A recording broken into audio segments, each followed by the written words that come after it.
ಸ್ನೇಹಿತರೆ, ಎಲ್ಲರಿಗೂ ನಿಶಾ ಕನ್ನಡ ಚಾನಲ್ಗೆ ಮತ್ತೊಮ್ಮೆ ಪ್ರೀತಿಯ ಸುಸ್ವಾಗತ.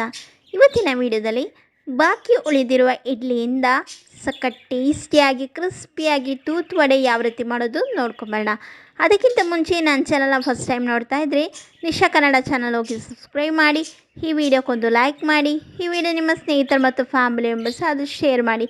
ಈಗ ನಾವು ಭಾಳ ಸೊಗಸಾದ ಸಖತ್ ಕ್ರಿಸ್ಪಿಯಾದ ಬಾಕಿ ಉಳಿದಿರುವ ಇಡ್ಲಿಯಿಂದ ಹೇಗೆ ತೂತು ವಡೆ ಮಾಡೋದು ನೋಡ್ಕೊಂಬರೋಣ ಬನ್ನಿ ಸ್ನೇಹಿತರೆ. ನಾನಿಲ್ಲಿ 4 ಇಡ್ಲಿ ತೆಗೆದುಕೊಂಡಿದ್ದೀನಿ. ಇಡ್ಲಿನ ನಾವು ತುರಿಯ ಮನೆಯಲ್ಲಿ ಇಟ್ಕೊಂಡು ತುರಿದುಕೊಳ್ಬೇಕು.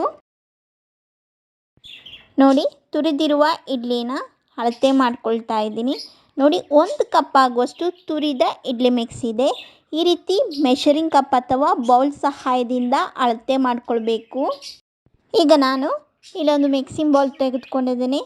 ಆ ಮಿಕ್ಸಿಂಗ್ ಬೌಲಿಗೆ 1 ಕಪ್ ಆಗುವಷ್ಟು ತುರಿದಿಟ್ಕೊಂಡಿರುವ ಇಡ್ಲಿ ಮಿಕ್ಸ್ ಹಾಕ್ಕೊಳ್ತಾ ಇದ್ದೀನಿ. 1 ಚಮಚ ಆಗುವಷ್ಟು ತುರಿದಿಟ್ಕೊಂಡಿರುವ ಶುಂಠಿನ ನಾನು ಈ ಮಿಕ್ಸಿಂಗ್ ಬೌಲಿಗೆ ಹಾಕ್ಕೊಳ್ತಾ ಇದ್ದೀನಿ. ಶುಂಠಿನ ತುರಿದೇ ಹಾಕಬೇಕಂತೇನಿಲ್ಲ, ಶುಂಠಿ ಪೇಸ್ಟ್ ಸಹ ಹಾಕ್ಕೊಳ್ಬೋದು. ನೆಕ್ಸ್ಟ್ ನಾನು ಒಂದು ಮೀಡಿಯಮ್ ಸೈಜ್ ಈರುಳ್ಳಿ ಚಿಕ್ಕದಾಗಿ ಕಟ್ ಮಾಡಿರೋದು ಸೇರಿಸ್ಕೊಳ್ತಾ ಇದ್ದೀನಿ.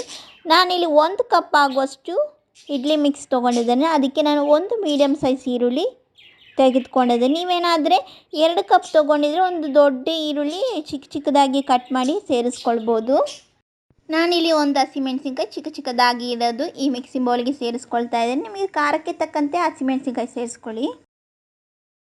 ನಂತರ ನಾನು ಚಿಕ್ಕದಾಗಿ ಕಟ್ ಮಾಡಿರುವ ಕೊತ್ತಂಬರಿ ಸಹ ಸೇರಿಸ್ಕೊಡ್ತಾ ಇದ್ದೀನಿ. 1/4 ಕಪ್ ಆಗುವಷ್ಟು ತುರಿದಿಟ್ಕೊಂಡಿರುವ ಕ್ಯಾರೆಟ್ ಸಿಪ್ಪೆ ತೆಗೆದು ಗ್ರೇಟ್ ಮಾಡಿರೋದು ಸಹ ಸೇರಿಸ್ಕೊಳ್ತಾ ಇದ್ದೀನಿ. 1/2 ಕಪ್ ಆಗುವಷ್ಟು ಕಡಲೆ ಹಿಟ್ಟು ಸಹ ಸೇರಿಸ್ಕೊಳ್ತಾ ಇದ್ದೀನಿ.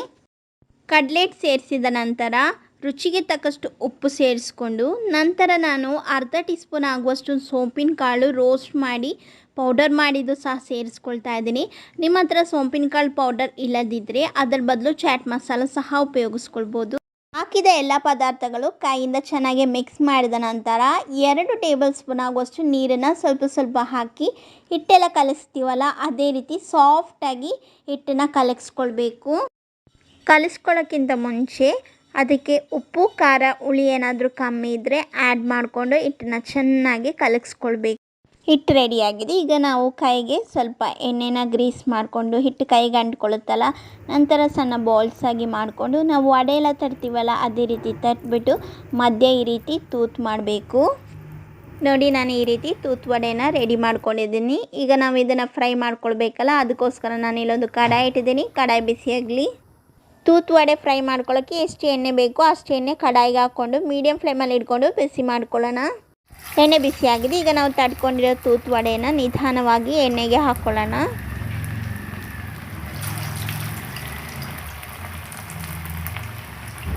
ಈಗ ನಾವು ಮೀಡಿಯಮ್ ಫ್ಲೇಮಲ್ಲಿ ಇಟ್ಕೊಂಡು ತೂತು ವಡೆನ ಫ್ರೈ ಮಾಡ್ಕೊಳ್ಬೇಕು. ಒಂದು ಸೈಡ್ ನೋಡಿ ತೂತು ವಡೆ ಫ್ರೈ ಆಗಿದೆ, ಇನ್ನೊಂದು ಸೈಡು ನಾನು ತಿರುಗಿ ಹಾಕ್ಕೊಳ್ತಾ ಇದ್ದೀನಿ.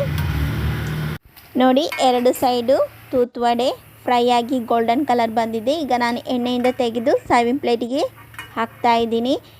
ಸಂಜೆ ಹೊತ್ತು ಟೀ ಜೊತೆ ತಿನ್ನೋದಕ್ಕೆ ಗರಿಗರಿಯಾದ ಉಳಿದಿರುವ ಇಡ್ಲಿಯಲ್ಲಿ ತೂತು ವಡೆ ರೆಡಿಯಾಗಿದೆ.